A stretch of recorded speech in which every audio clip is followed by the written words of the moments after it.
कहते हैं कि जो रजोगुणी है, वो रजोगुणी का तो श्री कृष्ण कहते हैं कि पहले तो उसको अमृत के तुल्य जो इंद्रियां हैं, जिन सुखों के लिए वो कार्य करता है, तो श्री कृष्ण कहते हैं कि जो इंद्रियों के साधनों को वो पूरा करता है, इंद्र विषय हैं उनको जो पूरा करने में लगा रहता है, और जब वो पूरे हो जाते हैं तो श्री कृष्ण कहते हैं तब तो उसको अमृत के तुल्य सुख प्राप्त होता है। तो यहाँ पर भगवान कहते हैं कि अंत उसका बड़ा दुखदायी होता है, अंत में उसे दुख की ही प्राप्ति होती है। जैसे कि आप और हम लोग सारा प्रयास करते रहते हैं संसार को खुश करने के लिए, और खुश वो कभी होता नहीं है और आपको बाद में दुख की प्राप्ति करवाता है। आप और हम साधन जुटाते हैं, आप और हम संबंध बनाते हैं, हम रिश्ते नाते जोड़ते हैं, तो उन रिश्ते नातों का फल आप देखिए आखिरी में क्या होता है कि हमारे इतने रिश्ते नाते होते हैं और उसके बाद में वो किसका कारण बनते, वही दुख का कारण बनते। आप किसी से पूछिए तो जो सबसे ज़्यादा उसका प्रेमी होगा, सबसे ज़्यादा उसके क्लोज होगा, वही उसके दुख का कारण भी होगा। तो भगवान ने कहा कि जिसके लिए मन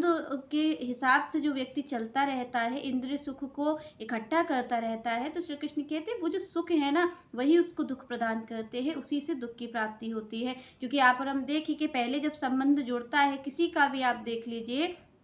तब तो उसको अमृत के तुल्य लगता है, उसको कितनी खुशी मिलती है, वो 1 मिनट के लिए भी अलग नहीं होना चाहता। यही यहाँ पर हम देखते हैं रिश्तों में। पर होता क्या है, जब धीरे-धीरे समय आगे बढ़ता है, तो एक समय वो भी आ जाता है कि पति-पत्नी एक दूसरे का मुख भी नहीं देखना चाहते, बात भी नहीं करना चाहते। तो ये क्या है? श्री कृष्ण ने इसी को कहा कि जिससे आप विवाह करना चाह रहे थे, जिसको आप प्रेम कह रहे थे, जिसके लिए आपने शुरुआत में सब कुछ एक ओर रख दिया था, श्री कृष्ण कहते हैं अब अंत का परिणाम कैसा आ रहा है, तो अंत में वही रिश्ते आपको दुखकारक लगते, उन्हीं का आप चेहरा नहीं देखना चाहते, जिनके लिए आपने सब कुछ छोड़ दिया था, उनको आज आप